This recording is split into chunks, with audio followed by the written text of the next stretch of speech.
na sa gobyerno. Anong harassment? Anong harassment? Parang bigla ba? Huwag naman, parang tanggalan na ito. Ganito lang yan, ha? Kaya ba?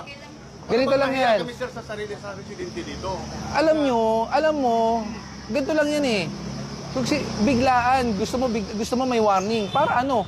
Sabihan lahat ng tao, may operation ng MMDA ha, alisin nyo. Tapos, teka lang po, pagtapos, dadating kami dito, uy, ang linis. After 1 week, balik nyo lahat ng obstruction. O tapos na ang MMDA mag-operate.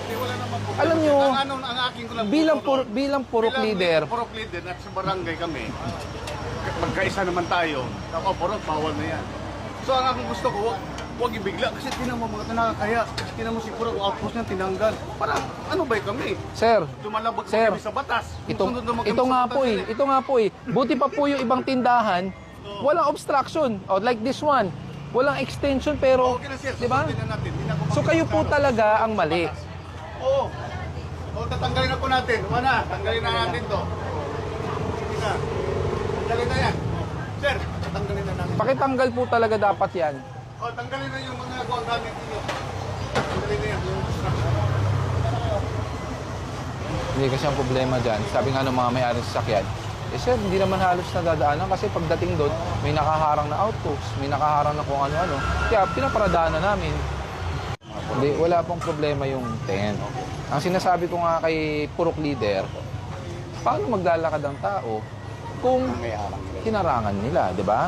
Ang gagawin ng tao, tulad ng sinasabi ng illegal parking doon, eh sir, nakapark na lang kami dyan sa bangketa kasi baliwala eh. Pagdating po sa harapan, meron naman pong tent na hindi na mamadaanan.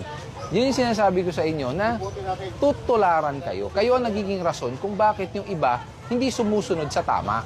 Kung kayo po mismo sumusunod, wala tayong problema. Sakwan tayo eh. Tutulungan naman tayo eh. Nasa barangay kami. Tutulungan naman tayo. Saka ano po Pero, sir, sana sir, ito pakiusap ko sa inyo. 24/7 na natin. 24/7. Correct. Kaya po kayo, Ang trabaho ninyo. hindi, ano po trabaho nyo kung ganun? Hindi nga, magsama nga tayo nga kayo din kasi saan kami Hindi po ba, nahirapan din hindi kami. po ba bago kayo na elect na presidente ng purok leader kung kayo po ay nasa barangay, you already know your jurisdiction and your responsibility. Your responsibility is to maintain cleanliness and order in your barangay.